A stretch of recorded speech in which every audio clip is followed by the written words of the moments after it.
So, being a role model. What is a role model about? A role model is about focusing on positive behaviors. But a lot of times, when you're being a role model, what you're actually trying to do is you're trying to model a positive behavior for a child that has a negative behavior. I can be a bit adventurous with my diet. I like to eat a lot of things, a lot of weird things. I typically don't turn my nose up at something until I've at least tried it once. And that's a value I've tried to instill in my children, and I've failed miserably. I have a pair of picky eaters, which drives me nuts. I have a child that if it's not a hot dog or macaroni and cheese, it's like pulling teeth to get him to eat it. But the funny thing about this is, if he goes to Costco and they're serving chocolate-covered roaches, he'll eat it. He'll eat anything off the sample table at Costco. So, my attitude on this is, if he's going to be adventurous at Costco, I'm going to encourage this behavior. So, like, whenever we go to Costco, we hit every sample table they have, just because I'm trying to. And I have actually been a little bit successful to actually get him to try things at Costco, because I had it on a sample table, and he tried it, and he liked it, so he bought it, and he ate it. And it was amazing. But sometimes this does not work to my benefit. We were at Costco one day, and we were wandering around, and I see them sampling this drink, and it's green. And Jonathan doesn't do green drinks, especially things that you tip it up, and it very slowly comes out, and I'm like, no, not doing it. I'm walking by this one, right? No.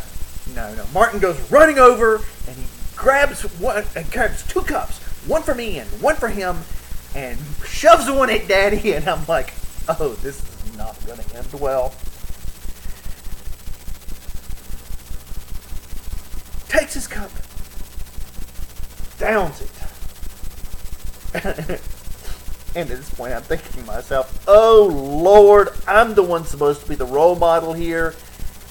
He has just drank his. Now I'm going to have to drink mine. So I do.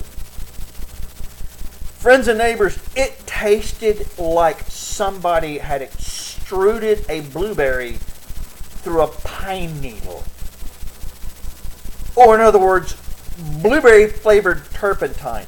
I look over at my son, and I can see on his face, he is very slowly going through every single mistake he has ever made in his young life. I'm not sure whether he was going through them in alphabetical order or in chronological order, but he was going through every single one of them and tagging this at the very, very end of the list. He looks up at me, looks down at his cup, and goes, Daddy, do you want the rest of mine? I don't like it. I'm like, no, that's okay. I don't want it either. So, we continue, we throw the cups away, and we continue on our way. My son tends to be very economical with his words. He doesn't say much, but when he does, he has a tendency to compress the Gettysburg Address down to like 2 paragraphs. So we're walking along, and all of a sudden, my little boy looks up at me and goes, Daddy, that stuff was nasty. And at this point, again, I'm trying to be a good role model. So I'm trying to keep myself from falling out laughing at this point. And I'm like, yeah, it was. And he goes silent. And he really doesn't say anything for like the next 10, 15 minutes as we're going through Costco and finishing things up. The next peep I hear from him is when we get all the way to the checkout line and we're waiting for the cashier to ring us up, and I feel this little tug on my shorts, and I look down and my son's going, Dad, can we get a churro and a Coke? I need to get that nasty taste out of my mouth.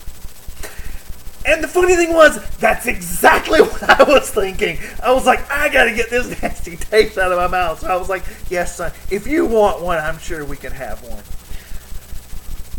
So, your moral of the story is, yeah, sometimes being a role model doesn't